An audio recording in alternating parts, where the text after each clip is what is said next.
Madame, monsieur, bonjour. Merci d'être sur Equinox Télévision. Je vous souhaite la bienvenue à Droit de Réponse, votre magazine qui questionne toutes les semaines le traitement de l'actualité par la presse pour une meilleure compréhension de l'information qui a convaincu la commission de recours de la Fédération camerounaise de football à annuler l'Assemblée générale élective qui a porté Iya Mohamed à la tête de l'instance fêtière du football camerounais le 19 juin dernier. Avait-elle besoin d'autres arguments que ceux de droit invoqués pour annuler cette élection? Du coup, faut-il refuser de prendre en compte l'hypothèse d'une cabale contre Iya Mohamed, hypothèse soulevée par des journaux cette semaine, notamment le quotidien Le Messager, qui a pensé que le gouvernement camerounais jusqu'ici digère mal la défiance du clan Iya face à sa proposition d'un comité consensuel. S'il y a lieu d'émettre des réserves face à cette hypothèse, que penser des émissaires du gouvernement camerounais commis auprès du président déchu à la prison centrale de Koundengui à Yaoundé? Si l'information donnée par le journal est fondée, la démarche, elle, telle singulière ou encore anodine. Si l'incurie structurelle est de mise dans cette cause, l'hésitation est-elle perceptible dans le décret du président de la République du Cameroun qui vient une fois de plus de proroger le mandat des conseillers municipaux? Paul Biya est dos au mur, il est pris dans son propre piège, écrivent cette semaine des journaux qui dénoncent la confusion et l'embargo sur les prochaines consultations électorales. Y aura-t-il ou pas élection cette année? Si la presse spécule, qu'est-ce qui lui permet de croire que Paul Biya n'a plus la totale maîtrise du calendrier électoral? Paul Biya, longtemps accusé de confisquer le processus électoral au Cameroun, est-ce une des dérives de la qualité de la gouvernance que Barack Obama reproche à l'Afrique? Le président américain poursuit sa tournée en terre africaine. L'étape du Sénégal a été abondamment relayée par des journaux locaux avec une emphase sur la réplique de Macky Sall qui est contre l'homosexualité à qui s'adresse Barack Obama dans sa tournée. Madame, monsieur, voilà quelques préoccupations que nous nous proposons d'aborder avec vous cette semaine, surtout avec nos panélistes qui sont déjà en place. Nous avons un panel assez composite comme d'habitude. Nous aurons un politiste au cours de cette autre livraison de droit de réponse sur Equinox Télévision, le docteur Ariel Nitedem. Il sera sur le plateau. Abel Elimbilobel, lui, il est acteur de la scène politique camerounaise. C'est le secrétaire national adjoint à la communication du SDF. Et nous avons un analyste sport, Serge Pensi. Bonjour. Bonjour. Merci d'avoir accepté ce plateau. C'est moi qui vous remercie. Tout à l'heure, Emmanuel Mbappé Soka, notre analyste sport, va faire son entrée dans ce studio. Il est instructeur à l'administration CAF et FIFA. Alain Amasoka, bonjour. Bonjour Fénelon, merci pour l'invitation. Merci pour cet honneur que vous m'accordez d'être sur votre plateau pour la première fois, venu de Yaoundé. Tout à fait. Vous venez de Yaoundé, vous avez fait le déplacement à la ville de Douala pour cette émission. Vous êtes journaliste, producteur, producteur de programmes télévisés diffusés au Cameroun et ailleurs. Oui, depuis 6 ans, nous produisons un magazine spécialisé, un magazine d'information spécialisé sur l'université, qui s'appelle Boulevard Campus, qui a fait le tour en 6 années quasiment de l'environnement universitaire pour toucher du doigt les réalités de ce milieu. C'est vrai, nous avons beaucoup de difficultés à pouvoir produire, parce que la production, c'est très coûteux en télévision, mais nous faisons tout de même l'effort de rester cette fenêtre ouverte sur l'université. Vous êtes le journaliste invité ponctuel de ce plateau. Suzanne Kalalo, bonjour. Bonjour, vous êtes journaliste, membre du Conseil national de la communication. Et épisodiquement, membre de DDR. Madame, monsieur, pour savoir comment est-ce que la presse locale et internationale a traité des questions qu'ils font débat sur le plateau de droit de réponse cette semaine, je vous invite à suivre avec beaucoup d'attention la revue de la presse que signe Sandrine Yamga, bonjour. Bonjour, Fénelon, bonjour à tous. C'est bien, vous le savez, après l'Assemblée générale élective de la Fédération camerounaise de football, les dénonciations n'ont pas tardé. D'ailleurs, Cameroun Tribune évoque les premières contestations à l'issue de ce scrutin controversé. Et ce sont Jean Begueninde et Essomba Eyenga qui ont remis en cause la légalité du processus électoral, ce qui a fait penser au quotidien gouvernemental qu'il y a des lendemains nuageux à la Fédération camerounaise de football. Et il n'a pas tort, mais il était question d'abord pour ces Blatter de savourer la victoire de Iya Mohamed, le président élu, qui selon mutation a soutenu Iya Mohamed, le président de la FIFA, a présenté ses félicitations au président réélu à la Fédération camerounaise de football pour le vote de confiance en sa faveur. Ces Blatter a même dit espérer de leur amitié qu'elle permettra d'améliorer la gouvernance au sein de la communauté footballistique. Mais c'était sans compter sur les affaires d'argent qui circulent au sein de l'instance officielle du football au Cameroun. La nouvelle expression affirme que la corruption est déballée en public et ce sont les proches de Iya Mohamed qui seraient impliqués dans cette affaire d'après élection. Le déballage a été orchestré par Malène Mvuto, celle que le journal présente comme étant envoûtée par la défaite. Mutation ouvre donc l'enquête sur les accusations de corruption à la FECAFOOT et révèle que des membres du comité exécutif auraient perçu des pots de vin à l'occasion de l'Assemblée générale élective de cette association. Le journal se demande à quoi joue Malène Mvuto qui, après avoir jeté un pavé dans la mare, en affirmant avoir versé des millions pour occuper la tête de la Fédération camerounaise de football, a fait volte-face. Le jeune enquêteur estime donc qu'elle est bonne candidate pour la prison de Kondengui pour avoir corrompu plusieurs personnalités et d'être elle-même une bonne corruptrice. Le feuilleton est bien sûr riche en rebondissements. C'est pourquoi la nouvelle expression nous apprend que l'élection de Iya Mohamed a été annulée par la commission de recours de la Fédération camerounaise de football saisie par John Begeninde, Prosper Kouvando et Malène Mvuto. La nouvelle expression notant que c'est une décision qui ne fait pas fléchir les partisans de Iya Mohamed qui résistent même en prenant acte de ces décisions. D'ailleurs, Mutation informe que le nouveau bureau a saisi le tribunal arbitral de sport, alors que l'équipe sortante a fait son comeback à la tête de la Fédération camerounaise de football.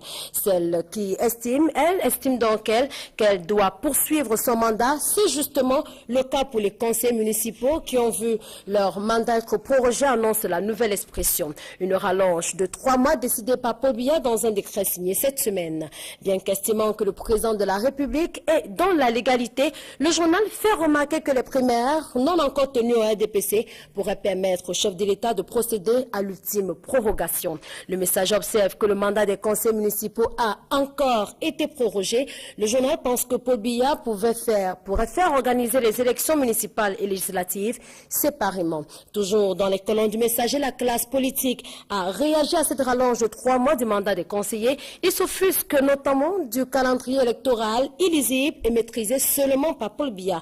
Mais Ouest Littoral se demande pourquoi Paul Biya ne nomme pas les maires, comme c'est le cas pour les sénateurs, au lieu de torturer inutilement les pauvres Camerounais qui attendent la date des élections, note ce journal. Mais dans les colonnes de Mutation, on apprenait que les législatives et municipales auront lieu en octobre prochain, selon une information contenue dans le journal panafricain Jeune Afrique. Ce ne sera pas en octobre. La prochaine tournée africaine pour Barack Obama, le président des États-Unis, achève donc sa tournée dans 3 pays africains, en Tanzanie, après l'Afrique du Sud, où la nouvelle expression note sa rencontre avec Nelson Mandela.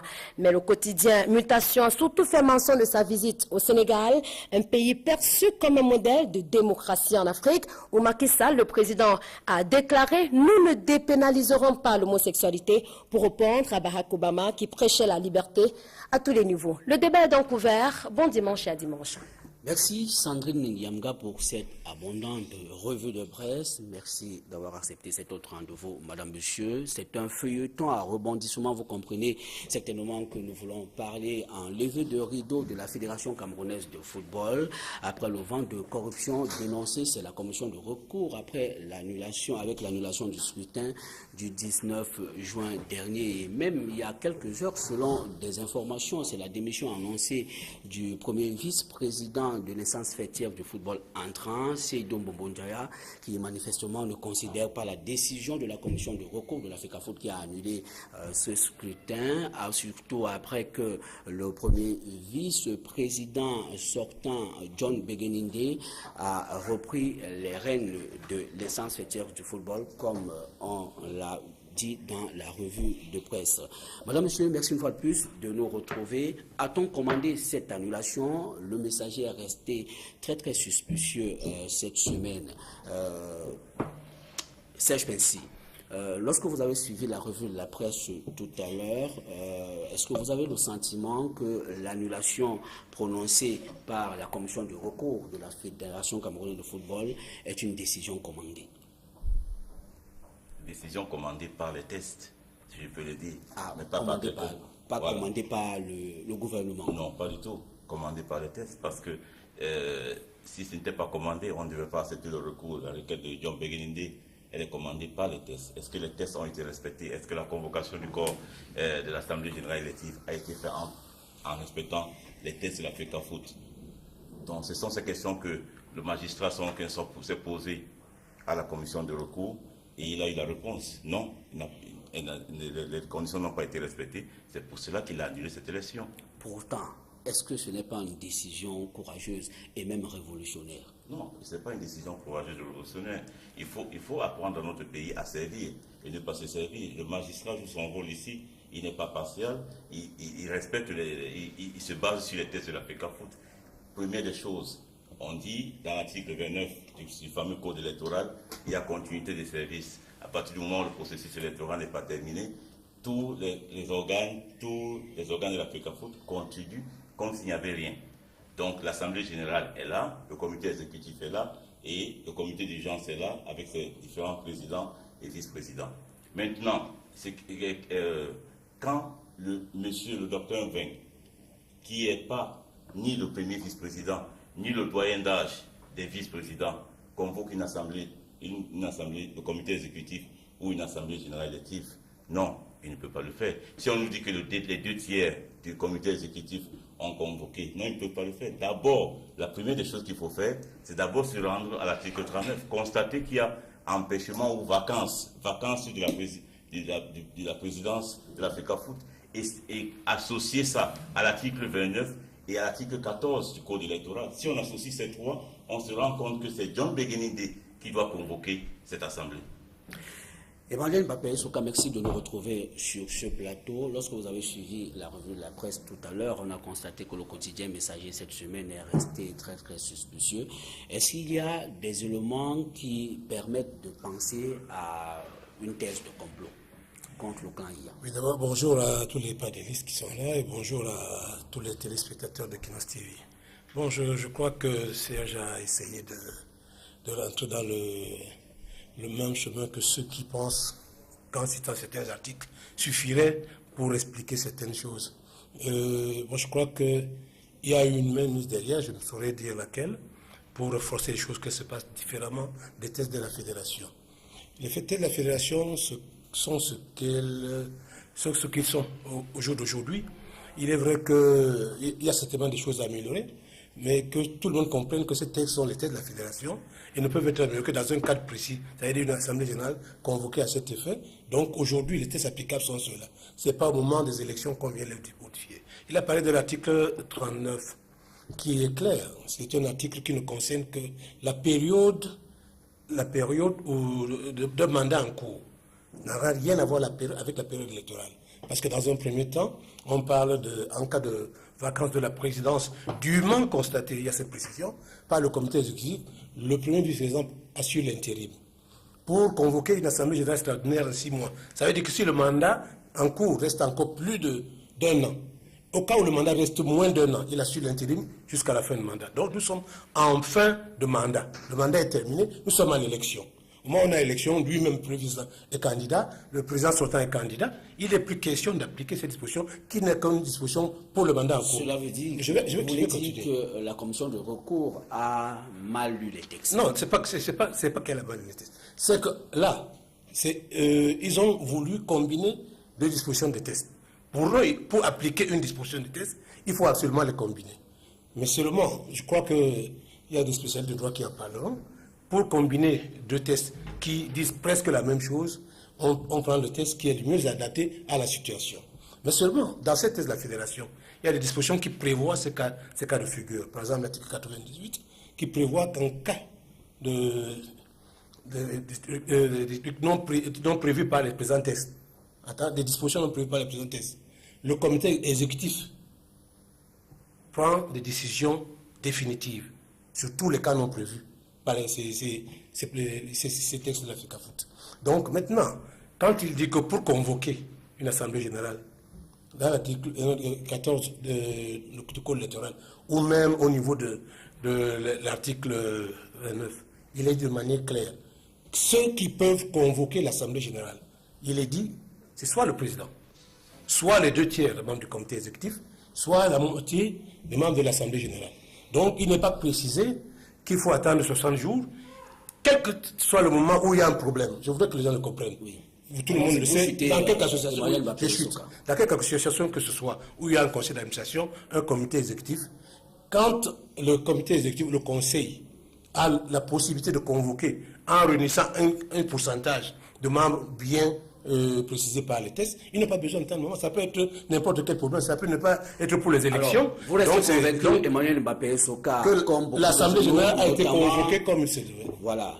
Par les 2/3 du comité exécutif. Elle s'est déroulée dans les règles de l'art. Elle a été convoquée en respect avec des dispositions existantes. Donc vous restez convaincu, comme le quotidien Le Messager cette semaine, qu'il s'agit d'une cabale contre Iya Mohamed. Il s'agit d'une main experte, vous ne savez pas laquelle.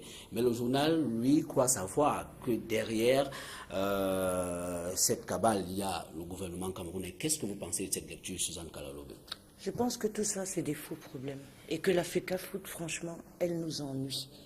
C'est des faux problèmes, pourquoi? Il y a un ensemble d'acteurs qui se retrouvent sur le terrain et qui se battent pour le contrôle du pouvoir. Chacun des acteurs prend prétexte d'une légalité en s'appuyant sur des textes, d'autres d'une légitimité en s'appuyant sur l'expérience. La presse court derrière ces événements et mélange la lectrice que je suis sur les véritables enjeux. Qu'il y ait ou non une main qui commandite l'annulation de l'Assemblée générale, peu importe. Ce qui est clair, c'est que le principal dirigeant de la FECAFOOT est mis au CED ou à Okondengui en cellule. Il y a une suspicion contre lui. Même si toutes ces démarches contre Iya Mohamed ne sont pas correctes, la FECAFOOT doit s'arrêter à un moment. Elle est obligée de faire son examen de conscience. Alors qu'elle le fasse, parce qu'une main le commande ou pas, peu importe. Et je pense que les journaux n'ont pas su saisir l'occasion pour poser les vrais problèmes.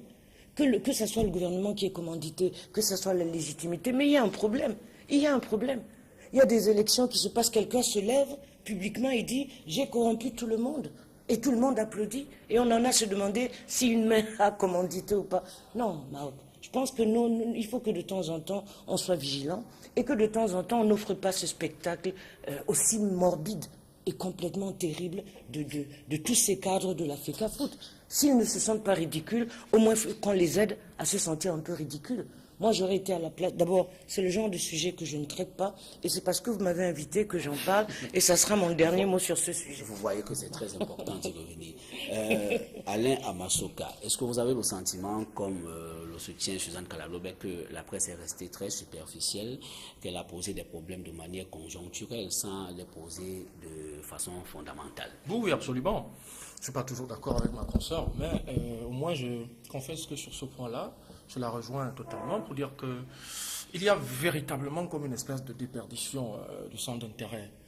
Ici, sur cette question, je crois qu'il ne faut pas prendre l'opinion publique en otage sur les intérêts des différents acteurs. Parce qu'au-delà du débat partisan, je crois qu'il y a effectivement à la FECAFOOT un problème fondamental, je crois qu'il a été suffisamment évoqué avant cette fameuse élection qui s'est déroulée pratiquement au forceps. Je crois que l'enjeu, à mon avis, vraiment en lecture assez profane d'observateurs de l'extérieur, l'enjeu à la FECAFOOT réside au niveau du contrôle du pouvoir, comme le disait tout à l'heure Suzanne, mais je vais être un peu plus précis encore au niveau de l'intérêt matériel.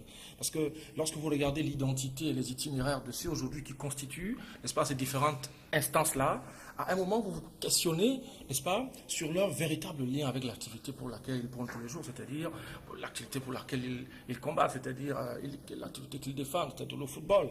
Et c'est à partir de ce moment-là que vous avez le sentiment que des pratiques de clientélisme se sont véritablement introduites à l'intérieur de la gestion de cette instance, dans laquelle, effectivement, on a recruté un ensemble d'acteurs très souvent, et on le dit bien tous les jours, il y a des acteurs à l'intérieur de cette instance qui n'ont pas grand-chose à voir avec l'activité footballistique. Et c'est à partir de ce moment que vous vous rendez compte que, en réalité, le débat, le ping-pong sur la question des textes, c'est davantage un ping-pong qui se caractérise sur le besoin de contrôle des intérêts. Parce que, avant cette élection, on a longuement dénoncé la question du corps électoral, n'est-ce pas, au niveau de la FECAFOOT. Qui sont les personnes qui doivent voter à la FECAFOOT? Disons-le simplement aux Camerounais. Quand vous écoutez les polémiques, vous vous rendez effectivement compte que le problème vient de ce que, l'itinéraire, le profil, n'est-ce pas, des personnes qui sont appelées à prendre la parole dans le cadre d'une consultation électorale fait problème. À partir de ce moment-là, forcément, ça vous crée des polémiques et ça crée des suspicions, ça crée même des blocages. De deux, ces personnes qui arrivent, lorsqu'elles arrivent, est-ce qu'elles respectent les dispositions contenues dans le cadre de cette association? Et là encore, vous vous retrouvez face à une autre polémique, c'est-à-dire la polémique de l'interprétation de différents textes. Pourquoi y a-t-il polémique sur l'interprétation de différents textes? Parce que chacun, visiblement, on a le sentiment, tire la couverture de son côté. Et à partir de ce moment-là, vous remarquez que les Camerounais sont pris en otage dans une bataille de chiffonniers où des personnes, plutôt que de défendre à la vérité l'activité sportive qui est celle du football, défendent plutôt l'intérêt. Si vous voulez, vous pouvez prolonger ce raisonnement un peu plus loin. Le personnage querellé ici, qui s'appelle M. Ia, qui ne parle pas beaucoup, mais qui fait parler des acteurs.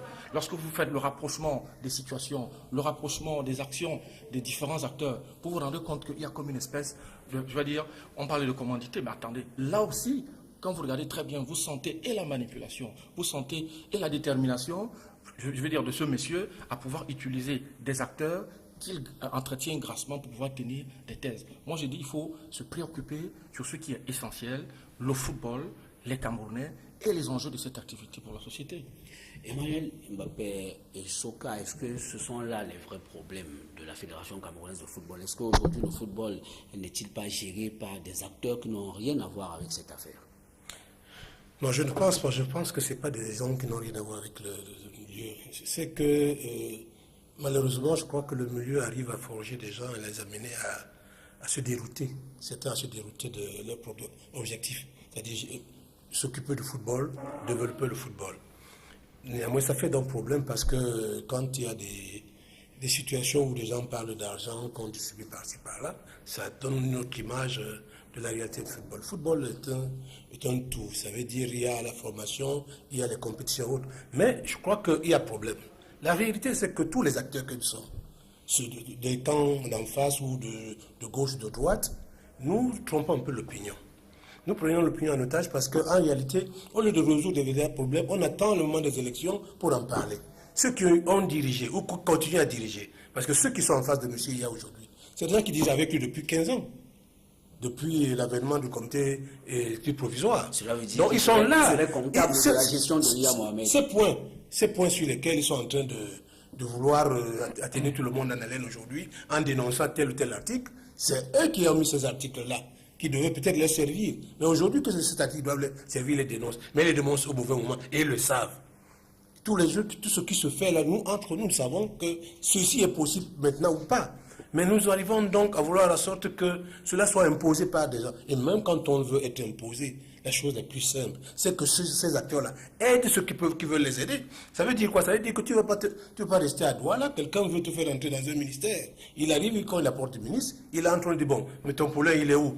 Tu commences à appeler le téléphone, tu te monter de Douala pour arriver. C'est un peu le cas pour certains qui vont arriver à la fédération sans même avoir fait des efforts pour entrer dans l'essence au niveau départemental ou régional. La porte n'est pas fermée pour faire croire aux gens que la porte est fermée. Mais c'est des gens qui peuvent apporter, qui ont beaucoup d'expérience, beaucoup de connaissances dans le milieu du football. C'est de ça qu'il s'agit. En réalité, nous camouflons la vérité là où elle est pour que ce soit au moment des élections, quand on commence à venir combattre ou alors dénoncer telle ou telle chose qu'on connaît. Vous restez collé à l'hypothèse d'une cabale contre l'IA. Bon, le problème qu'il y a est un problème très complexe. Vous voyez, à partir du moment où il y a de ramifications, pas de sous-côté, M. Ia est un citoyen camerounais. Donc, quand il gère deux structures et qu'il y a des problèmes dans l'autre structure, nous, à la fédération, nous n'avons aucun élément pour pouvoir démontrer qu'au niveau de ces structures, on est en train de l'accuser à tort et raison. Bon, il y a la justice qui est là, et certainement qui va, à un moment donné, déterminer si il est mis à cause ou pas. Le problème là où ça fait problème, c'est qu'en réalité, les tests de la fédération, qui sont quelque part un peu dictés par les tests de la fédération internationale, font qu'il y a des dispositions sur lesquelles nous appuyons pour accepter la légitimité ou alors l'illégalité de la candidature d'une personnalité. À savoir, en principe, les gens aujourd'hui, parce qu'ils disent des tests comme ils le disent, être convaincu de bonne financière ou être sous le coup du code de l'article 30 du code pénal, c'est-à-dire avoir été condamné. Donc, cela fait dans la gare. À partir du moment où la presse, tout le monde, comme l'ont dit vos confrères ici, ont vraiment encensé cette affaire sans aller au fond.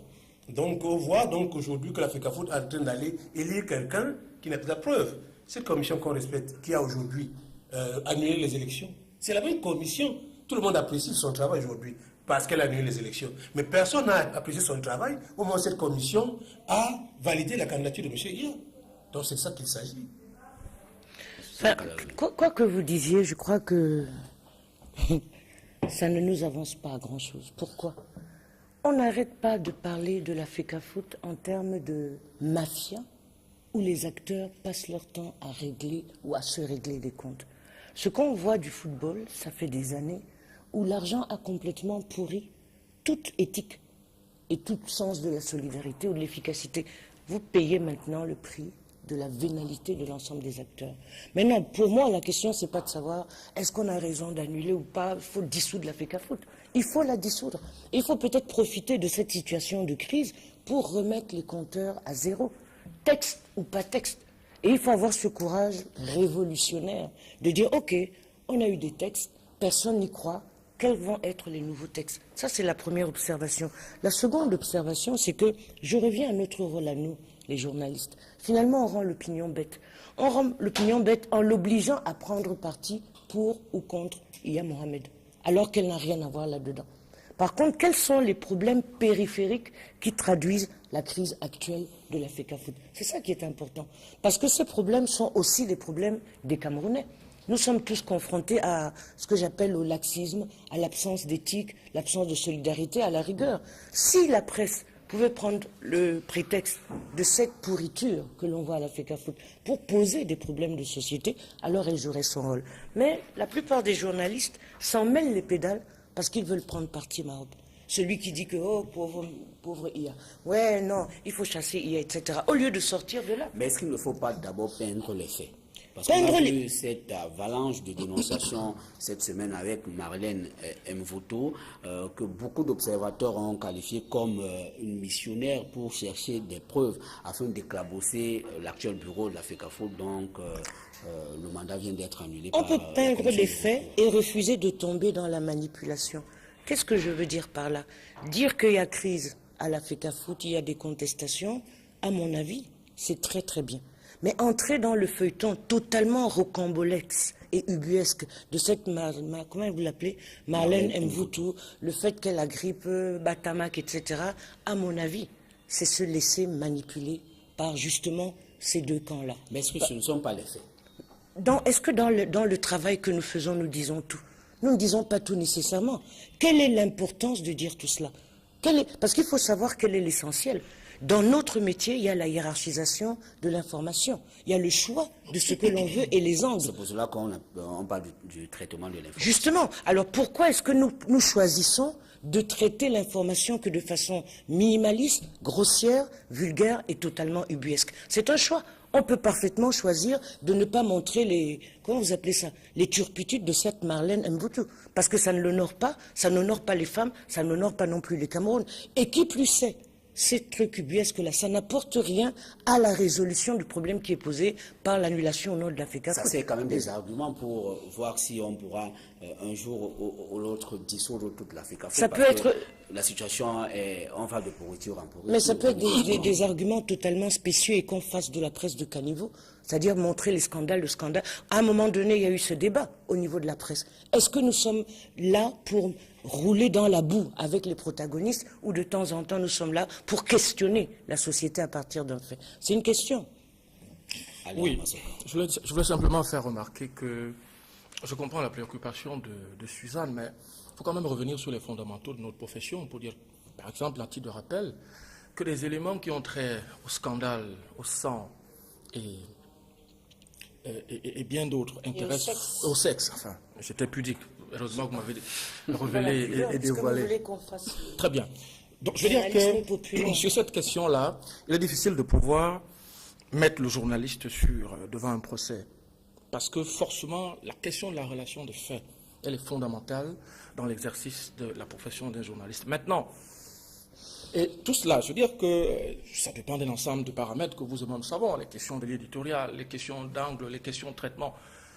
Comme on le dit souvent, le débat au niveau journalistique est généralement un débat partisan.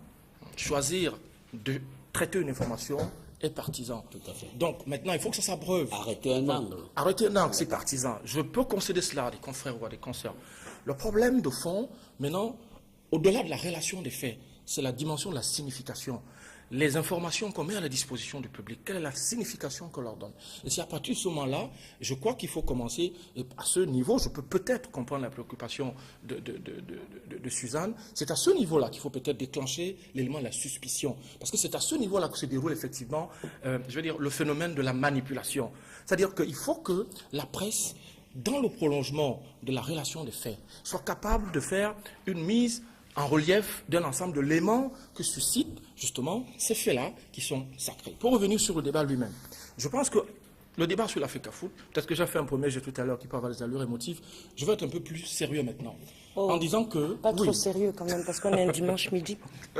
Alors non, je vais simplement dire que le débat, me semble-t-il, dans cette instance, que la FECAFOOT, c'est qu'il y a un gros problème de légitimité, n'est-ce pas, qui déclenche les polémiques les plus passionnées. Le problème de la légitimité, et quand vous regardez ça de fond, vous vous rendez compte que la légitimité ici, elle est contestée parce que les acteurs qui sont engagés dans le processus sont contestés de par leur profil, de par leur itinéraire. Et c'est de là qu'on fait appel au dispositif des textes. Et c'est à ce niveau justement que, n'est-ce pas, chacun essaye de les manipuler, n'est-ce pas, à sa guise. Moi, je crois qu'il faut que la presse joue pleinement son rôle. C'est pour ça que j'estime que la presse d'actualité n'est pas la seule à jouer ce rôle. Il faut que la presse dans les autres compartimentations puisse apporter ce qui reste, c'est-à-dire un traitement de fond, c'est-à-dire des enquêtes en béton qui permettent de pouvoir mieux comprendre, mieux éclairer. Je vous prends un exemple. Pourquoi simplement c'est à partir des déclarations des différents acteurs que la presse doit se limiter? Il faut que la presse elle-même investigue, essaye de vérifier, essaye de consulter la documentation pour pouvoir, à partir des analyses, prendre la position qui est la plus objective possible. Et bien sûr, on a remarqué cette semaine que toutes les allégations de Marlène Mvuto qui ont été relayées par la presse, Marlène Mvuto elle-même les a contestées. Et pourtant, et je répète encore, contrairement à Suzanne, je veux dire, les attitudes de cette dame sont un bon sujet pour un bon journaliste. Parce que voilà une dame, à mon avis, qui sort presque de nulle part et qui subitement fait la razzia sur tous les plateaux de télévision, sur tous les espaces. Je peux comprendre qu'il s'agit là peut-être... Surtout à Equinox. Enfin, moi, je ne sais rien, mais je l'ai vu un peu partout. On peut peut-être parler d'une opération de com. C'est technique, c'est techniquement supportable. Et puis, du jour au lendemain, vous apprenez qu'elle postule, n'est-ce pas, à la direction de cette instance. Okay. Et quelques jours après, vous voyez, n'est-ce pas, il y a des actes qui sont posés dans lesquels elle-même elle est la première actrice. Le bon journaliste doit chercher à s'interroger qui est cette personne, quel est son itinéraire, n'est-ce pas, comment elle a fait pour mobiliser un tel matériau, une telle puissance financière pour pouvoir accéder à cette dimension. Enfin, moi je ne les ai pas encore, je suppose que beaucoup de Camerounais ne les ont pas aussi, si ce n'est peut-être ces éléments, n'est-ce pas, de spectacle ahurissant qu'on a pu remarquer. Non, juste pour dire qu'il faut que la presse prolonge, n'est-ce pas, son travail, et le domaine de l'enquête est approprié à ce niveau. Oui, les deux journalistes posent aussi le véritable problème. Est-ce que la presse a suffisamment informé les Camerounais? Moi, je dis non. Bien sûr que non. Elle a été partisane. Elle s'est fiée à ce que beaucoup de gens racontent. Elle n'a jamais cherché à savoir qu'est-ce qui fait problème à la FECAFOOT. Il y a les articles qui font problème.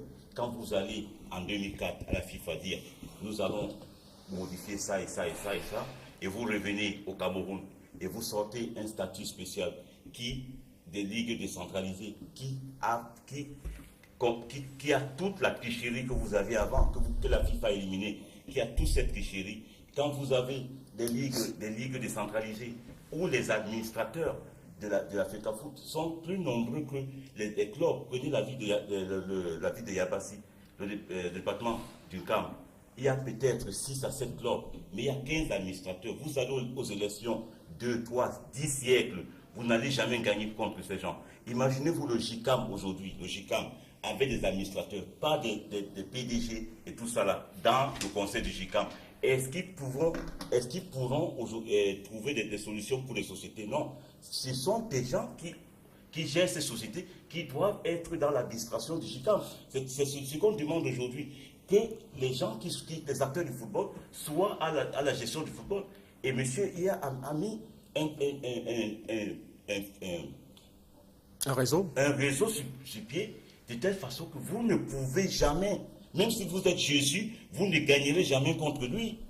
Donc ça, la FIFA a écarté ça et ils ont pris cette tricherie, mettre au niveau des départements et des régions. M. Mbappé Souka en sait quelque chose. Moi, j'aimerais qu'on dise la vérité aux Camerounais. C'est de ça qu'il s'agit. Et les journalistes n'ont jamais cherché à savoir pourquoi il y a cette guerre. La guerre, c'est quoi? C'est qu'il faut annuler l'article 4. Il faut le mettre conforme à l'article 22, annuler 7 des statuts de la FECAFOOT. Et dans les règlements de la généraux de la FECAFOOT, on dit, vous ne pouvez pas concevoir un statut de ligue décentralisée contraire au statut de la fédération. Mais ils l'ont fait. Ils l'ont fait et ils veulent que les Camerounais avalent ça. On ne peut pas avaler ça. Moi, je dénonce ça depuis. M. Mbappé Souka dit que c'est à la veille des élections. Moi, je le fais depuis 2008. Voilà. Bientôt, nous sortons de ce sujet. On constate que c'est une guerre de clans, décidément, Emmanuel Mbappé et Souka. Mais peut-on corriger cette incurie structurelle par des solutions conjoncturelles, c'est-à-dire changer de dirigeant à tel poste ou à tel autre poste? Est-ce qu'aujourd'hui, la solution, ce n'est pas de suspendre ou alors de dissoudre la Fédération camerounaise de football? Oui, je pense que c'est quelque chose d'envisageable. Mais en même temps, quand on parle de ça, il faut essayer aussi de voir plus loin. Quelles peuvent être les conséquences? Jusqu'où ça peut devenir?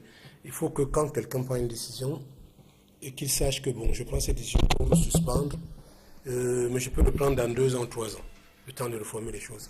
Il faut aussi que la personne puisse savoir que de par les tests, que ne suivent pas beaucoup nos ministères. Ça veut dire que quand les ministères sortent des lois, c'est-à-dire proposent des lois au niveau de l'Assemblée, concernant, mettant en otage nos fédérations, c'est-à-dire en ouvrant que la loi ouvre que ces fédérations doivent suivre les tests des organes internationaux pour lesquels sont affiliés. Il faut qu'à un moment donné, qu'il y ait une relecture pour que les fédérations ne soient pas complètement tenues par ces organismes. C'est de ça qu'il s'agit aussi. Ça veut dire que, bon, quelles sont les conséquences si on dit dissoudre, suspendre? Ça peut aller jusqu'à combien d'années? Tu fais la disposition. Ça peut aller à 5, 8 ans. Il faut que, donc, quand quelqu'un prend cette décision, qu'il sache que voilà où on peut, jusqu'où ça peut nous mener, et voilà ce à quoi on est prêt à suivre. Donc c'est l'une des possibilités. Mais je voulais donc préciser une autre chose. Quand Serge commence à parler des tests, c'est ça, on en parlait. On a tellement parlé que quand il va dire je vais dire 2 mots, je vais mettre en brèche ce qu'il vient de dire, à savoir que quand il parle de cet article 4 de Ligue décentralisée, qui nous renvoie à ce qu'il ne faut pas comme lecture, ça renvoie à l'article 18 des statuts de la Fédération, qui donne un autre statut spécial. Et les règlements généraux dont il parle ne parlent pas du fonctionnement des organes de la Fédération. Donc les règlements généraux, ce n'est pas du fonctionnement des compétitions autres. Donc je dis qu'il y a plein de solutions. Il y a un problème, il y a eu un forum dernièrement. C'est des choses par lesquelles, donc après qu'il y ait ce forum sur le football, ce forum sur le sport, que les commissions qui y ont travaillé, tout le monde qui a travaillé, que le ministère puisse suivre avec la fédération, voir ce qui est possible directement entre la fédération et l'État, et voir des choses qu'il faut revoir jusqu'au niveau de la fédération internationale pour dire que, bon, voilà, nos réalités ne peuvent pas permettre comme ce fonctionnement qui nous est imposé puisse aller. C'est de ça qu'il s'agit. Parce que quand vous regardez les tests de la FIFA, je vais vous dire, les fédérations sont prises en étage. Quand vous regardez l'article 13 de la FIFA, l'article 17 de la FIFA, des statuts de la FIFA, vous verrez que la FIFA est très vigilante. Et dit aux fédérations, vous devez gérer, voilà les termes, votre affaire, sans aider à accepter l'émission de personnes dans votre affaire. Et vont plus loin pour le dire. Et ça, c'est l'article 13 à G. Quand tu vas plus loin au paragraphe 2 de ces mêmes articles, ils disent ceci. Vous allez être frappé, ça veut dire sanctionné, même si l'émission du tiers n'est pas de votre volonté. Ça veut dire qu'on pousse les fédérations à se rebeller contre les États à un moment donné. Par rapport à ça veut dire que vous acceptez quelque chose qui vous est imposé par la chose décidée par l'administration ou la chose jugée au niveau... Parce que je vais plus loin. Oui. Ils vous interdisent même... non, il faut que les gens le sachent. Oui. Ils vous interdisent même de mener vos affaires en tribunal civil. Donc, ça veut dire que ce que les journalistes sont en train de dire ici sont clairs. Il y a des choses à voir de manière plus profonde. Parce que je suis heureux que aussi, quand je me retrouve avec ces principes, qu'on nous donne la possibilité. Mais la plupart des journalistes que nous connaissons, avec nous, on ne parle que de bonjour. Sachant que nous avons quand même quelque chose à donner par rapport à ça, pour qu'à partir des recherches, ils aient donc tous les éléments qui nous permettent de faire vous avez été écouté, en tout cas on retient de votre propos que l'hypothèse est envisageable pour la dissolution de la Fédération camerounaise. Ça ne doit pas être une hypothèse. le Cameroun s'est ridiculisé, je dis bien le Cameroun, avec ses querelles byzantines des administrateurs de la FECAFOOT. Ça, c'est d'un. De deux, quand le dernier panéliste disait que la FIFA exige que les fédérations soient indépendantes, ce n'est pas par rapport aux acteurs du football. La question de fond qui est posée, c'est que les acteurs du football, que sont les joueurs ou les clubs, considèrent que les grands électeurs ne sont que des gestionnaires du football et pas des acteurs opérationnels. Donc ça veut dire qu'aujourd'hui, il y a eu une telle pratique que la nomenclature constituée par l'ensemble des dirigeants de la FECAFOOT a pris en otage la FECAFOOT. C'est pour ça que je suis pour sa dissolution et pour la redéfinition de ses objectifs. À quoi sert une fédération nationale de football? Qui doit en être acteur? Ce qui arrive à Iya Mohamed, je le déplore, sincèrement. C'est un monsieur que je trouve sympathique. Il est peut-être victime lui-même aussi. C'est pas suffisant. Non, il est sympathique, mais il est victime lui-même d'appartenir à une caste, à un clan, et en tant qu'aparachtique, oui je chute, en tant qu'aparachtique, hélas, il paye le prix de la guerre des clans qui l'a amené à Koundé. Je ne suis pas pour la dissolution. Moi, j'estime qu'aujourd'hui, au Cameroun, on a la possibilité de redresser cette FECAFOOT. Donc la dissolution, pour moi, il faut réécrire les tests. Donc le président John Beguininde appuie les rênes aujourd'hui. J'espère, je compte qu'il va d'abord appliquer les sanctions du CCA, la Chambre de conciliation et d'arbitrage. Mais est-ce que la commission de recours prononce sa décision, c'est-à-dire est-ce que table en premier et en dernier ressort? Pourquoi est-ce que vous estimez que, puisqu'elle a annulé cette élection, oui, John Beguininde devrait reprendre le contrôle de la Fédération camerounaise de football alors que l'équipe qui était en place avait annoncé un recours auprès du TAS? Oui, mais le recours, quand l'État n'a pas, celui qui a fait le recours n'a pas qualité. Un secrétaire général de la Fédération n'engage pas la Fédération. Donc, M. Tombi a reconnu. Mais puisque la décision de la commission de recours est considérée comme une décision de justice, oui, mais c'est ça, puisqu'elle est susceptible de recours. Mais, elle est susceptible de recours. Mais est-ce qu'en attendant que le TAS se prononce sur cette décision, est-ce qu'on ne devrait pas se calmer? Le TAS ne va même pas se prononcer cette décision parce que la personne qui a fait cette requête n'a pas qualité. Donc, cette décision, ce recours sera recevable. Merci d'avoir accepté. Je vous en prie. Alain Amasoka. Non, juste pour dire sur cette question, achever en ce qui me concerne, c'est qu'il faut peut-être également attirer l'attention sur la dimension de la personnalisation du débat, n'est-ce pas, autour de la personne de M. Iya Mohamed. J'ai envie de dire que cette focalisation-là sur la personne de M. Iya démontre, n'est-ce pas, à ceux qui sont encore quelque peu, je vais dire, tièdes sur la question, qu'effectivement, il y a une véritable logique de manipulation. Et cette manipulation-là est une organisation dans laquelle il y a un ensemble d'acteurs qui sont recrutés. Je voudrais faire remarquer ici que la personne dont il est question aujourd'hui, à savoir M. Iya Mohamed, attendez, quelle est sa position en ce moment? M. Iya Mohamed est en détention provisoire. D'où vient-il qu'un individu prenne en otage deux instances aussi importantes qui mobilisent les attentions des Camerounais? Dites-moi ce que ça signifie si ce n'est pas que derrière, il y a une véritable logique de manipulation dans laquelle il y a un clientélisme à ciel ouvert où des personnes, des acteurs viennent jouer le rôle de quelqu'un parce qu'ils y ont des intérêts. Voilà, merci. La prochaine escale avec deux nouveaux panélistes qui nous rejoignent sur le plateau. Le docteur Ariel Nietedem, vous êtes policiste. Bonjour et merci d'avoir accepté ce rendez-vous.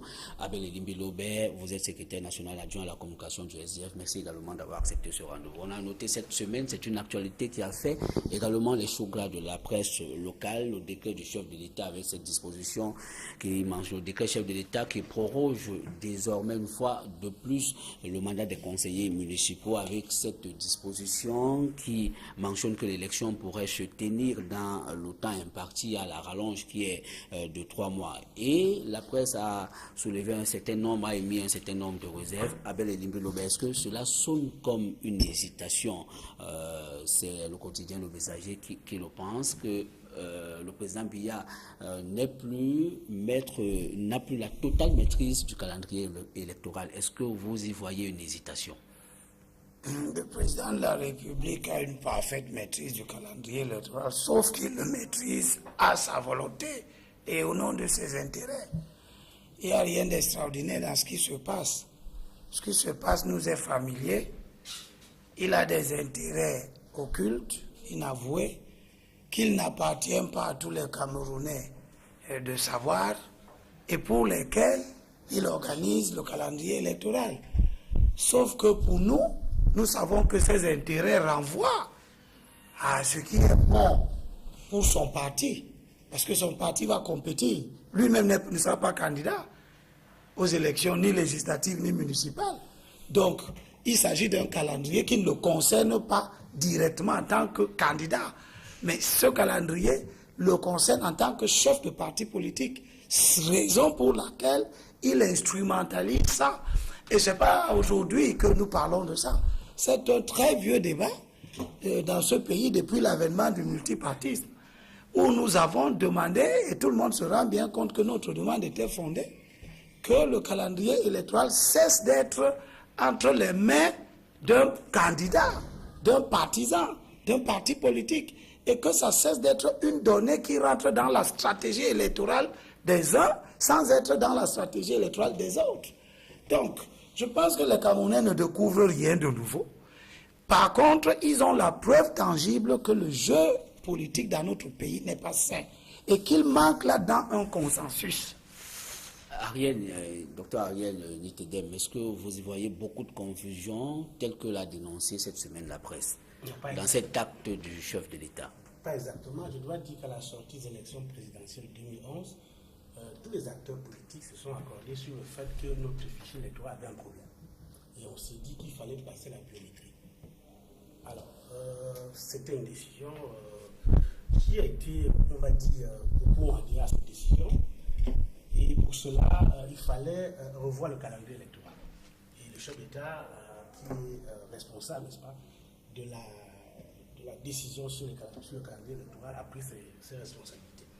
On a eu une prolongation de 12 mois du mandat des conseillers municipaux en mai 2012. Et au terme de la loi, le chef d'État proposait par décret la concurrence de 18 mois. Donc là, il est resté dans son droit, son bon droit, c'est tout à fait légal. Et au bout de 12 mois de prolongation, le mandat des conseillers municipaux devait s'arrêter et on s'est rendu compte, je suppose, qu'on s'est rendu compte qu'on n'était pas prêt à aller aux élections, déjà qu'on n'a pas convoqué le collège électoral à temps, donc on pouvait plus tenir les élections de façon légale, il fallait corriger.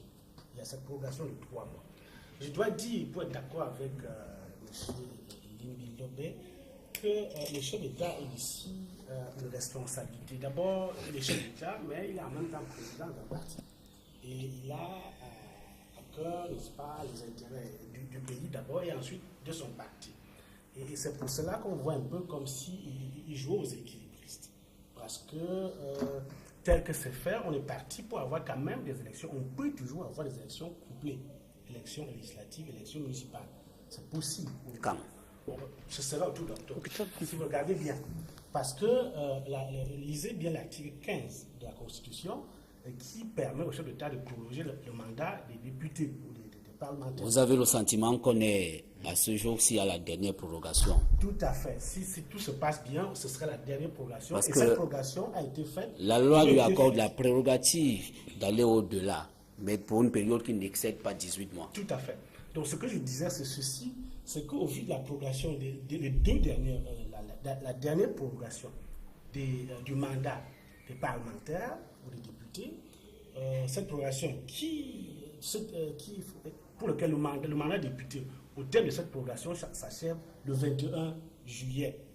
Et la loi, l'article 15 dont je parlais tout à l'heure, dit bien qu'au terme de cette prorogation, les élections peuvent se tenir 40 jours au moins ou 120 jours au plus après ce terme. Alors ça nous place entre septembre et novembre. Donc on peut bien avoir des élections couplées, législatives et municipales, en octobre. Mais je dis cette prudence qui a été exercée dans le dernier décret, celui du 26 juin, qui prolonge le mandat des municipales. Si vous avez bien lu, c'est bien écrit, sauf tenue des élections durant cette période. Sauf tenue, est-ce que cela ne marque pas l'hésitation que la presse a? On peut penser que c'est une hésitation, mais en réalité c'est une prudence.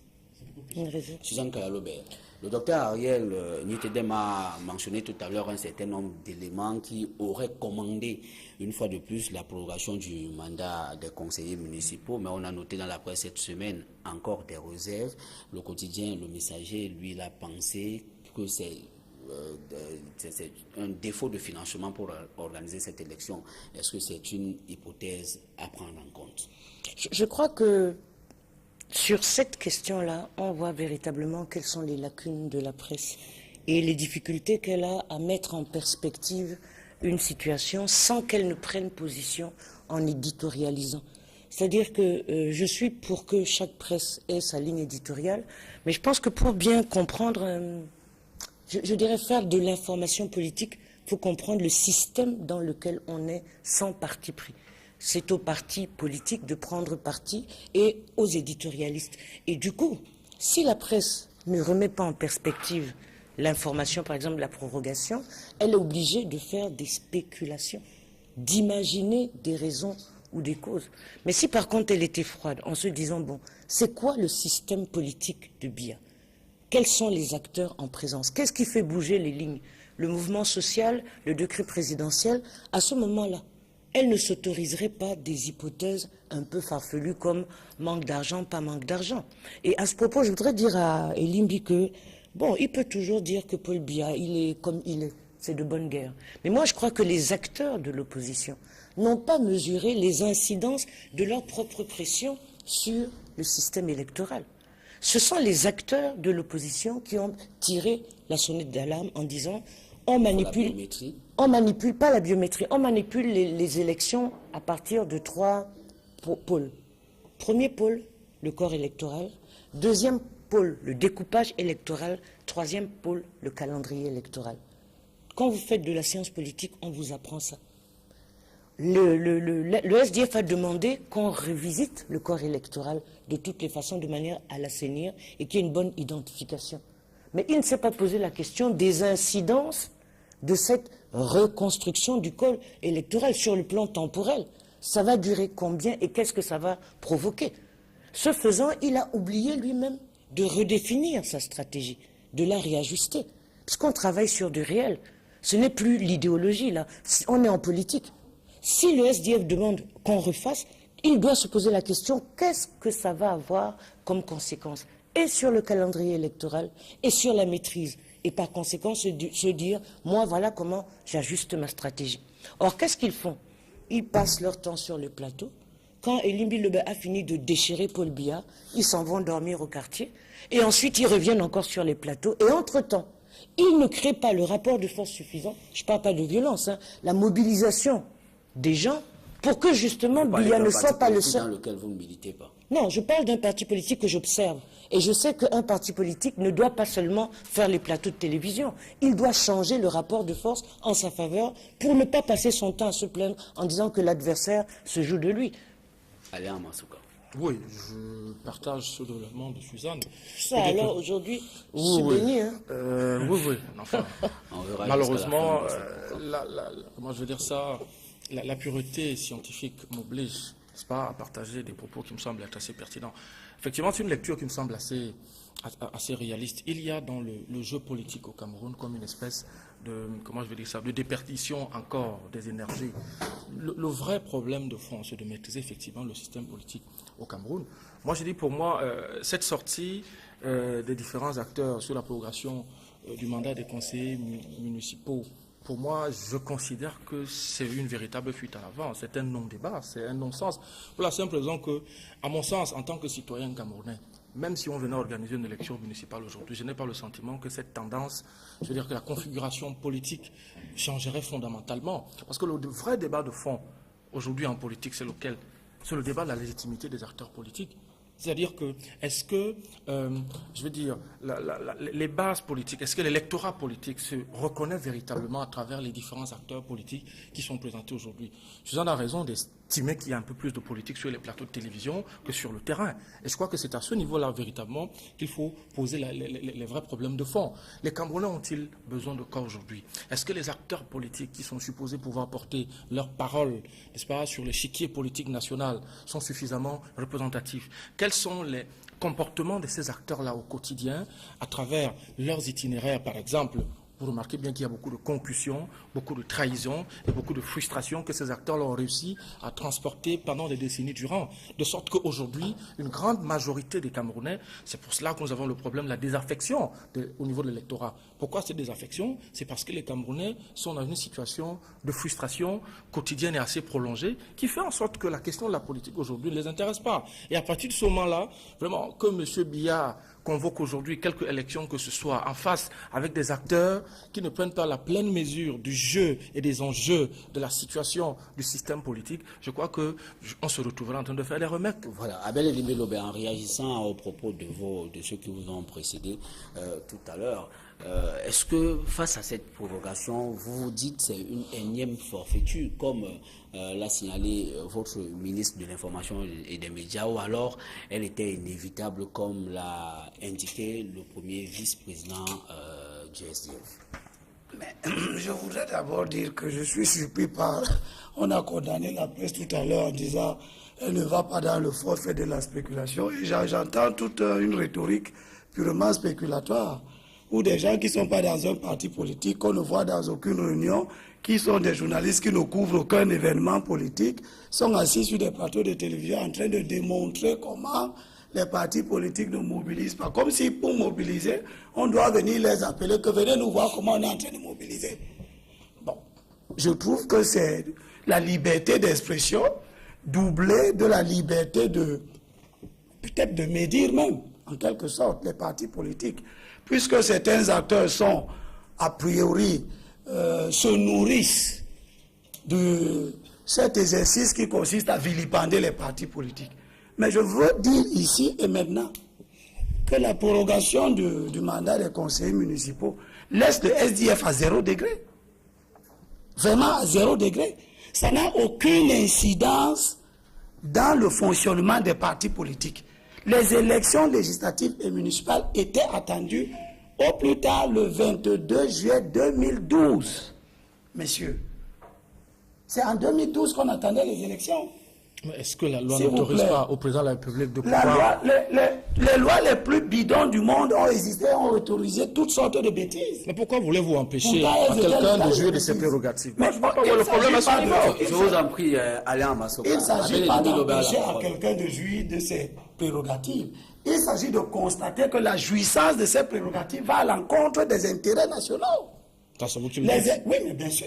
Mais c'est vous qui estimez que quand un président de la République utilise ses prérogatives pour faire la politique de son parti et au gré de son parti, c'est tout à fait légitime. Moi, je pense que le président de la République, son rôle, c'est de conduire la politique de la nation. Et la politique de la nation voudrait qu'on ait un jeu électoral sincère, équitable, pour lequel tous les acteurs partent au même pied d'égalité.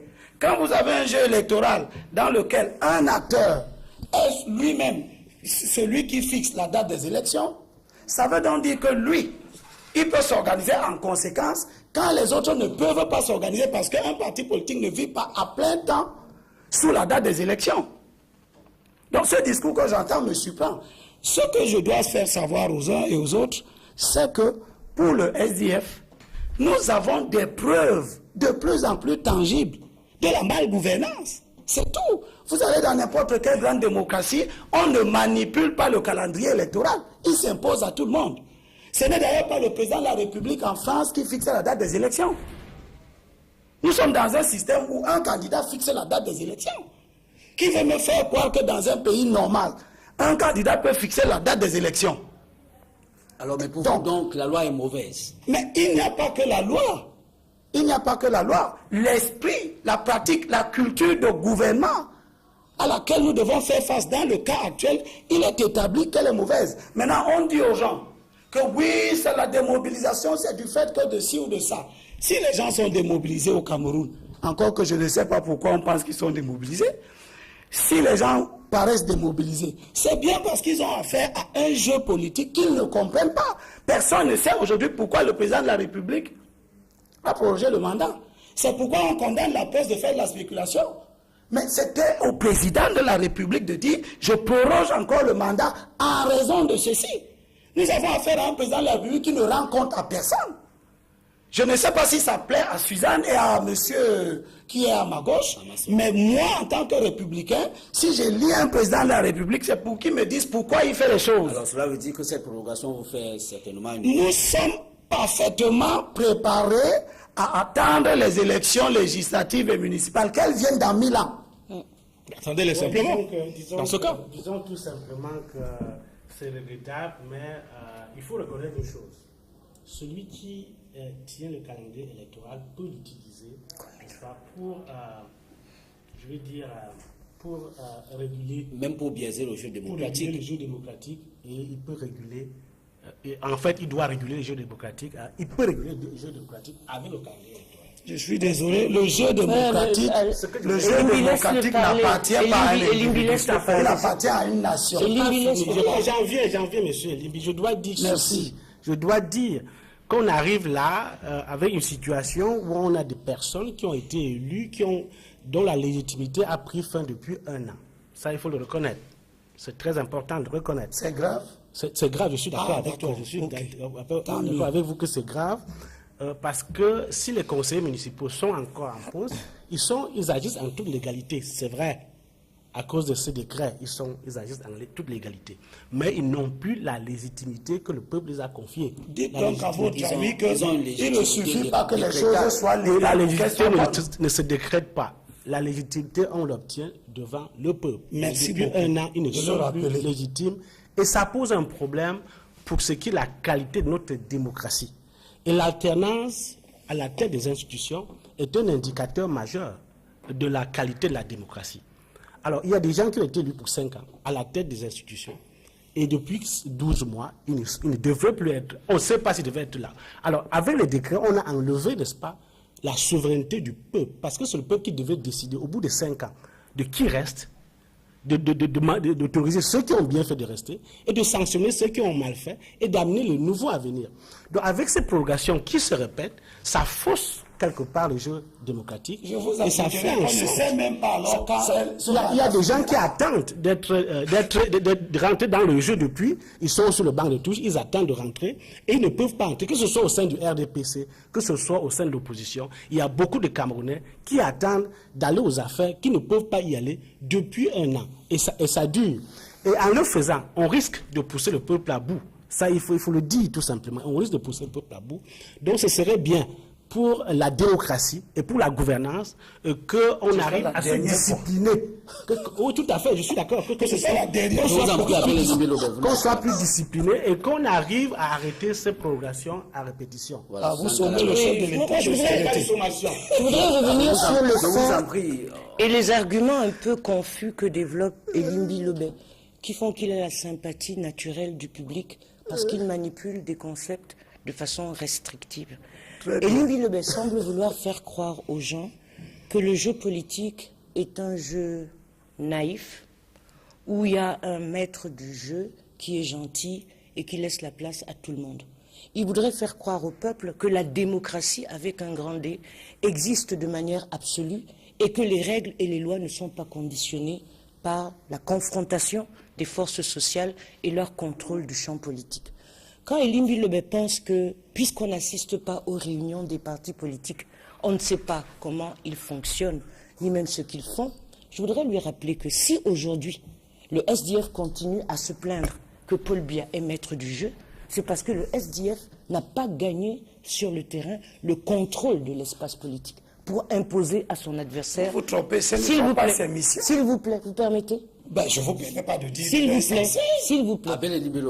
La mission d'un parti politique, c'est de prendre le pouvoir. Oui. Pour prendre le pouvoir, il faut gagner... Excusez-moi, il faut gagner sur son adversaire. Par tous les moyens. Pour gagner sur son adversaire, il faut oui, avoir le contrôle social et politique. Si le SDF pense que c'est en vitupérant, en criant dans les médias, qu'il va gagner la sympathie du peuple, pour que ce peuple s'organise et fasse reculer l'omnipotence du RDPC, alors il se trompe. Le jeu politique, c'est une bataille, rapport de force. Rapport de force, Elimbi Lobé, ce n'est pas que les armes. Comment est-ce que l'ANC est arrivé à contrôler le Parti communiste sud-africain à plus d'un siècle? Dans son combat, il a mené plusieurs formes. Le SDF, je suis d'accord, a choisi de prendre le pouvoir par les urnes. Mais comment est-ce qu'on prend le pouvoir par les urnes si on ne mobilise pas socialement et on ne développe pas les luttes sociales? Aujourd'hui, au Cameroun, il n'y a plus de lutte sociale. Il y a des inondations, AESNL fait ce qu'il veut, il n'y a pas de lutte sociale. Il y a des morceaux de grève. En d'autres termes, la contestation qui doit réduire le contrôle du pouvoir par le RDPC n'existe pas suffisamment. Je ne suis pas d'accord avec ce que fait Paul Biya, contrairement à ce que vous pouvez croire. Mais par contre, je pense que les combattants ne sont pas assez combatifs pour empêcher que ce monsieur décide seul de la marche du Cameroun. Voilà ce que je dis. Je ne dis pas que, oui, c'est bien, c'est la bonne gouvernance, mais je dis... Non, ça veut dire que c'est pas le champ... Non, je suis d'accord, mais le champ politique... Non, je veux dire que le champ politique... En fait, la politique est une arène dans laquelle les différents acteurs se battent pour avoir le contrôle. Pas forcément que ce soit de la guerre. Rapport de force, ce n'est pas... Quand on vous dit rapport... Pourquoi Paul Biya ne nomme-t-il pas les maires? Non, je ne suis pas d'accord. Je ne suis pas d'accord pour que... C'est le jeu politique. Non, le jeu politique, c'est quoi? Excusez-moi, laissez-moi s'il vous plaît. Le jeu politique, ce n'est pas ce qu'on est en train de faire, ce n'est pas de la farce. Ce n'est pas de la farce. Regardez dans des pays comme la France, les États-Unis ou même l'Allemagne. Depuis plusieurs siècles, 2 partis politiques ont le contrôle aux États-Unis. En France, l'alternance se fait entre la droite et une gauche qui qui rosille un peu. Mais avant que les élections n'arrivent, il y a des luttes sociales qui sont animées par des acteurs qui veulent avoir le contrôle de l'espace politique. Qu'est-ce qui se passe chez nous? On passe notre temps à discuter en disant Paul Biya devrait, il ne devrait pas. Et je dis à Elimbi Lobé, contrairement à ce qu'il croit, j'ai des yeux pour voir et des oreilles pour entendre. Si le SDF faisait autre chose que ce qu'il fait en dehors du NEC et des réunions simplement de cellules, ça se saurait. Quand le SDF manifestait, quand le SDF était encore un parti qui animait les luttes sociales, ça se savait. Alain Amasoka. Vraiment, je vais décevoir M. Elimbi, pour lui apprendre en un ou 2 mots que... oui, parce que là, je suis désolé, je découvre aujourd'hui que... Je suis désolé. Non. Alors, j'ai entendu sur ce plateau, à la limite, qu'on voulait ériger des journalistes en acteurs politiques. Je suis désolé. Les journalistes ne sont pas des acteurs politiques. Ce sont des médiateurs. Leur posture n'a rien... Oui, mais parce que je vais vous reprendre sur un de vos propos. Attendez, monsieur. Encore qu'il y a des journalistes qui sont des acteurs politiques. Non, mais c'est pas interdit. Denis Kouebo, c'est un militant. Oui, mais c'est pas interdit. Je ne voulais pas qu'on cite des contemporains dans tout. La notion de la multiplicité des rôles, c'est pas interdit. Mais attendez, il est dans son droit. C'est le jour où Et c'est ça le vrai problème du Cameroun. Non, c'est la confusion. Non, c'est un point très important. Il détermine véritablement les idéologies, les actes et, n'est-ce pas, les comportements des acteurs sociaux chez nous au Cameroun. Monsieur Elimbi, un journaliste fait son travail. Maintenant, un citoyen... Attendez, je peux y revenir pour vous. Écoutez, il y a trop encadrement pour apprendre ce que c'est que faire le travail d'un journaliste. Mais en tout cas, un journaliste, ce n'est pas celui d'accompagner le travail d'un parti politique. Mais qui vous l'a demandé? Non, mais attendez. Lorsque vous faites le procès... sur le travail des journalistes. Non, je crois qu'il parle d'autre chose. Lorsque vous nous faites le reproche de ne pas faire... de ne pas s'informer de ce que vous développez comme activité. Vous n'êtes pas informé politique. Je suis désolé. Monsieur Elimbi, comment les Camerounais savent-ils ce que vous faites? C'est vous qui leur dites? Mais c'est pas vous. Ouais, Elimbi, est-ce que c'est vous qui m'avez fait? Non. Ne dépersonnalisons pas. Excusez-moi, monsieur. Alain Amasoka, attendez. Adresser aux consommateurs de l'information en ce moment. Reste tranquille quand même. Arrêtez de vous adresser à M. Elimbi. Et que M. Elimbi ne l'interrompt. Allons-y, Alain Amasoka. Et que Mme Kalalo laisse M. Elimbi tranquille. Ayons du temps, je vous en prie. Monsieur Elimbi, vous savez, vous avez parlé, vous avez indexé la presse. Sur ce plateau, il y a 2 journalistes. Ce ne sont pas seulement M. Amasoka ou Mme Kalobé qui parlent. Oui, c'est à travers nos modestes voix la presse qui peut essayer de s'exprimer sous le prisme d'un ensemble de référentiels qui sont des référentiels d'une profession. Je suis désolé. Vous dites?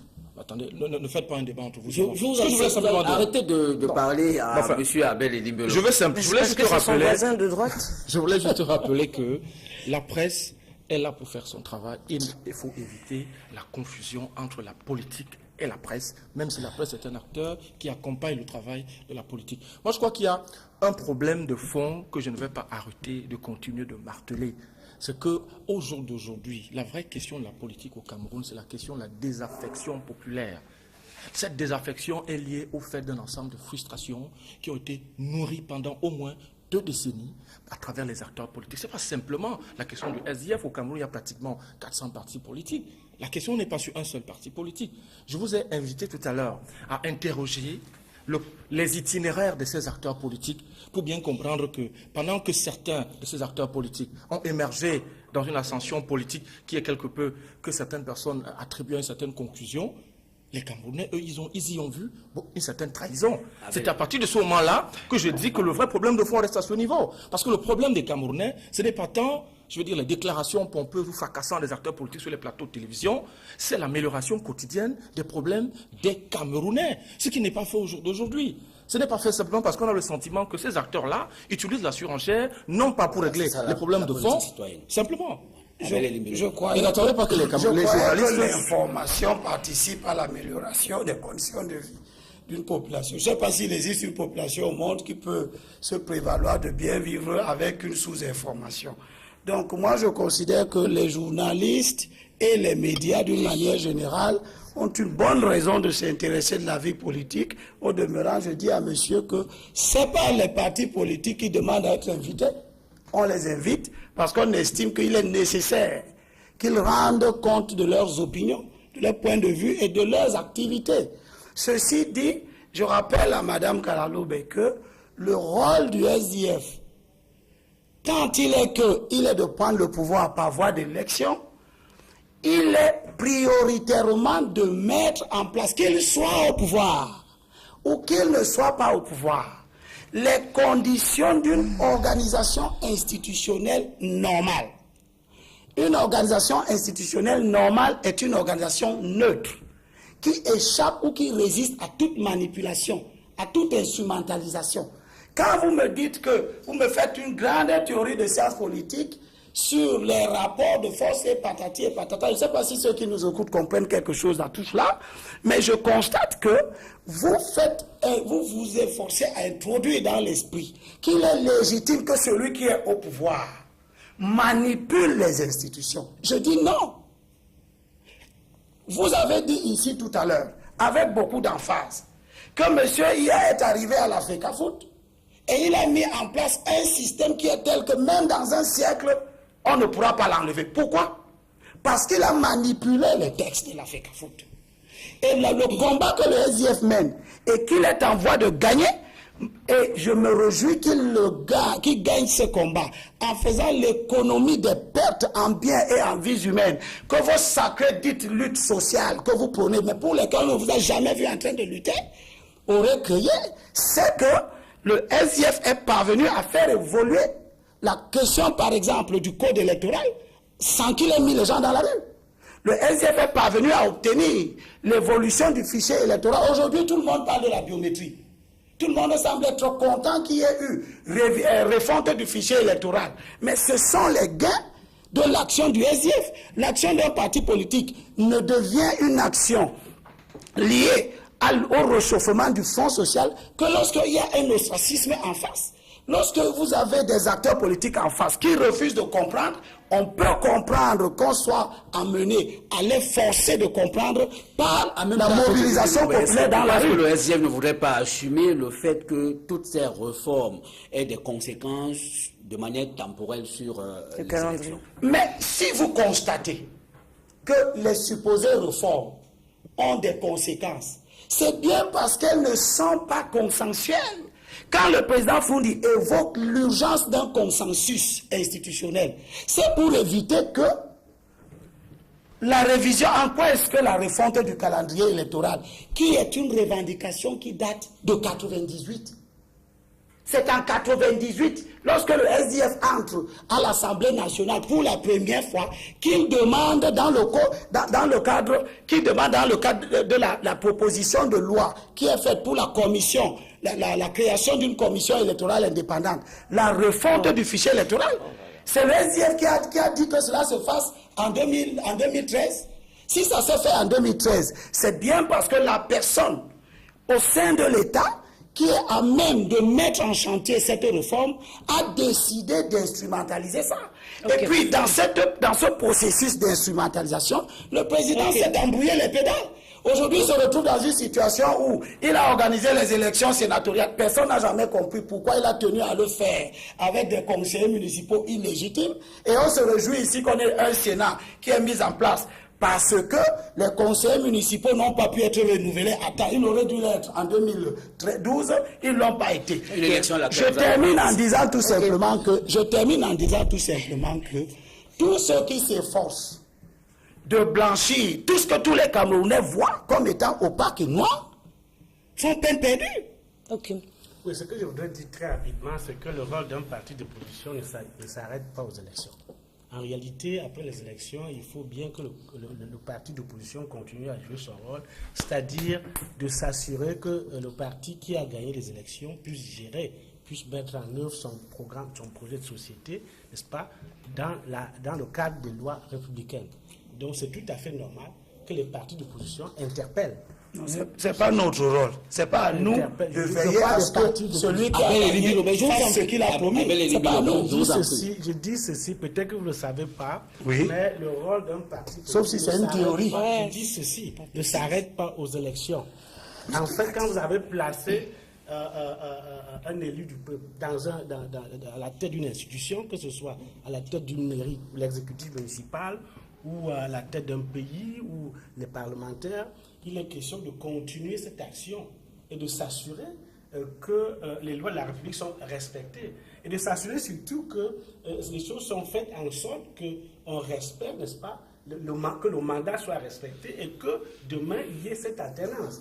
En réalité, si vous ne faites pas cela... Vous n'avez pas la parole, Abel. Qu'est-ce que vous reprochez alors au SDF concrètement? Je ne parle pas du SDF, je parle de l'opposition. Et l'opposition au Cameroun, il y a près de 200... En fait, vous reprochez quoi à l'opposition dans votre propos? Ce que je reproche à l'opposition, c'est que l'opposition n'a pas proposé... Pourquoi vous lui répondez? Quelle solution? Pourquoi vous lui répondez? Déjà, ne pas entre vous. Je vous en prie. L'opposition, je dois proposer quelle solution? S'il vous plaît. Elle a proposé la réforme Elle n'a pas proposé la réforme des institutions. Je vais chuter très rapidement en disant que l'opposition devrait pouvoir renforcer les capacités de ses membres, pouvoir donner l'espace de quoi comprendre ce qui se passe, de quoi accompagner le gouvernement dans la gestion des... Vous voulez apprendre à l'opposition à faire de l'opposition. Il vaut mieux venir la faire à sa place. Abel Elimbi Lobé a une technique que l'on connaît et qu'on nous apprenait à l'école autrefois pour que la discussion soit confuse et qu'on n'en retienne rien. Il faut empêcher qu'on écoute les autres. Et pendant que les autres parlent, il vaut mieux parler. Ça, c'est sa technique. Deuxième technique, c'est que quand il parle, il utilise moult formules qui flattent l'imaginaire populaire. Par exemple, il y a ici des gens qui veulent rendre les choses... Non, je réponds. Oui, non, je réponds au fond. Je vous en prie. Je réponds au fond. Je réponds au fond, s'il vous plaît. Je réponds, chacun est libre d'intervenir comme il l'entend. Quand Elimbi Lobé vocifère, personne ne l'arrête. Donc, dans le cadrage... Quand il sort... Excusez-moi, je suis dans le... Ça nous permet d'avancer. Quand il sort du cadrage, il faut le remettre au centre. Donc, il ne faut pas empêcher un invité de remettre au centre quelqu'un qui a utilisé des arguments dispersés. Et il en a utilisé 3. Premier argument, le rôle du parti politique, c'est quoi? Il prétend que c'est le SDF qui a amené à l'amélioration. Le SDF, c'est-à-dire, il tire la couverture à lui en disant que c'est le SDF qui a. De manière comme on le sait. Or, comment est-ce qu'on en est arrivé là? C'est bien parce qu'il y a eu des luttes sociales. C'est bien parce qu'il y a eu des manifestations. C'est bien parce qu'il y a eu des protestations. Et contrairement à ce qu'il dit, le rôle d'un parti politique, tant qu'il n'est pas au pouvoir, c'est de prendre ce pouvoir. Et pour le prendre, il doit bien mener des combats. Et ces combats sont multidimensionnels.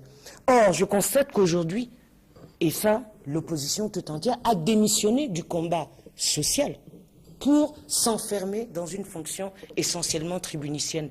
Et quand on le lui dit, Elimbi tout à l'heure suggère que dès qu'on critique l'opposition, c'est qu'on est d'accord avec ce qui se passe par le pouvoir actuel. Et cette manière de manipuler les pensées a amené à l'atrophisme politique. Et je suis d'accord avec mon autre collègue quand il dit qu'il y a une désaffection par rapport aux politiques. Et cette désaffection ne concerne pas que l'opposition. Elle concerne aussi le parti au pouvoir, puisqu'on l'a vu au niveau des abstentions lors des élections. Donc on a un vrai problème qu'il va falloir régler. J'espère ne pas être encore une fois intercepté tout à l'heure quand je vais parler. Enfin, merci. Vous avez peur de Elimbi? Non, pas du tout. C'est un agitateur. S'il vous plaît, on perd du temps. Très bien. Je veux dire que je vais simplement, on peut pérorer sur, je veux dire, le travail de formation politique. Il y a une dure réalité qui nous est opposée. Monsieur Elimbi et tous les acteurs politiques, je voudrais vous faire juste une petite confidence de journaliste. Vous savez, lorsque M. Ibou Sibou, la Fondation Philippe Ebert, commet un ouvrage il y a environ 1 an et demi aujourd'hui sur l'affection et la désaffection de la jeunesse par rapport à la politique, les résultats sont catastrophiques, ils sont effrayants.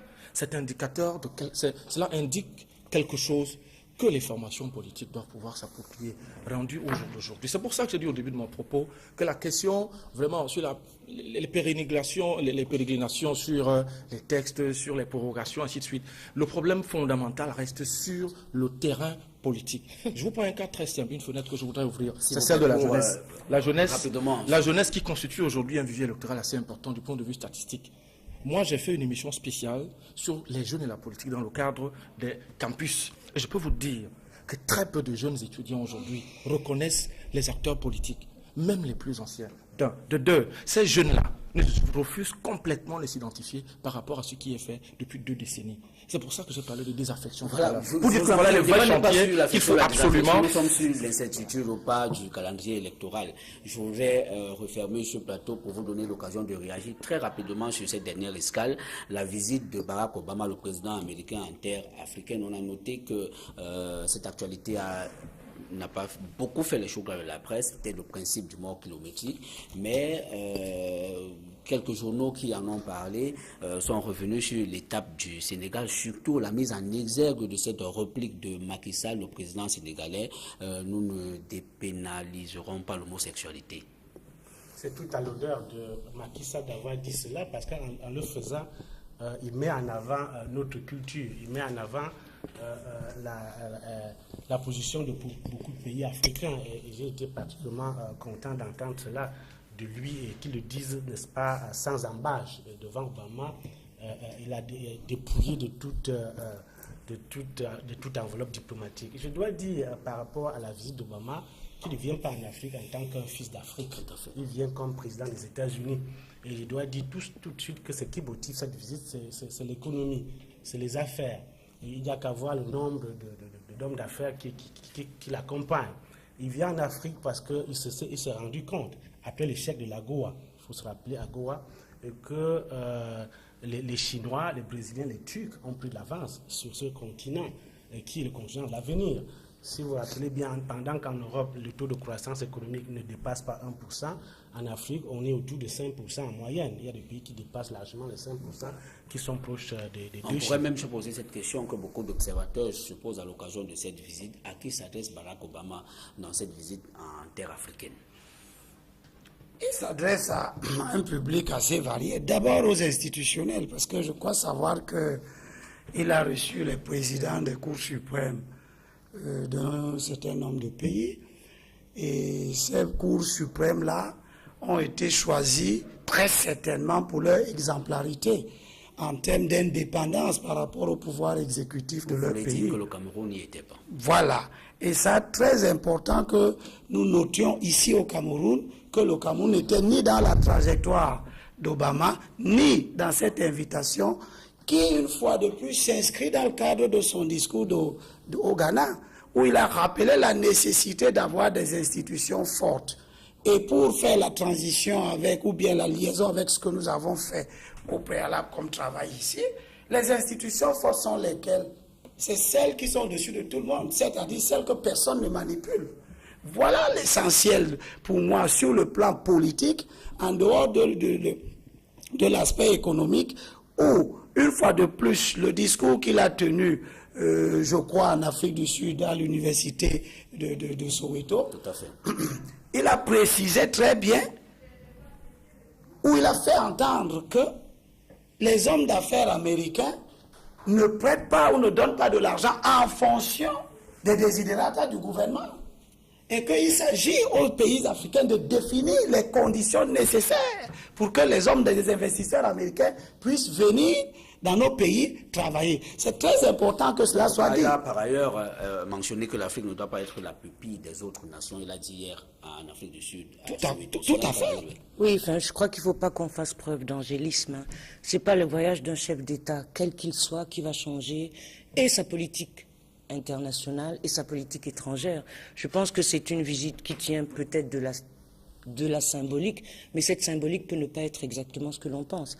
Parce que les États-Unis ne sont pas un modèle de démocratie. Leur cour de justice n'est pas un modèle d'indépendance. On sait le nombre de Noirs qui croupissent dans les prisons. Dernièrement encore, il y a un État qui est venu, qui applique encore la peine de mort. Donc, ce n'est pas du tout un exemple. Et je pense qu'il ne faut pas qu'on ait des complexes à chaque fois qu'un chef d'État se déplace et qu'on dise « Oh, il n'est pas venu ». Ce n'est pas à lui de nous donner des leçons et ce n'est pas à lui de compter.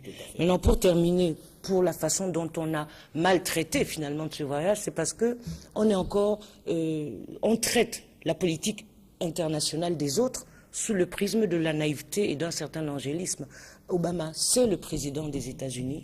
Les États-Unis, c'est le pays capitaliste le plus... C'est pas de l'angélisme. Oui, simplement, moi, il y a le volet de la sortie, du président sénégalais qui m'a beaucoup intéressé.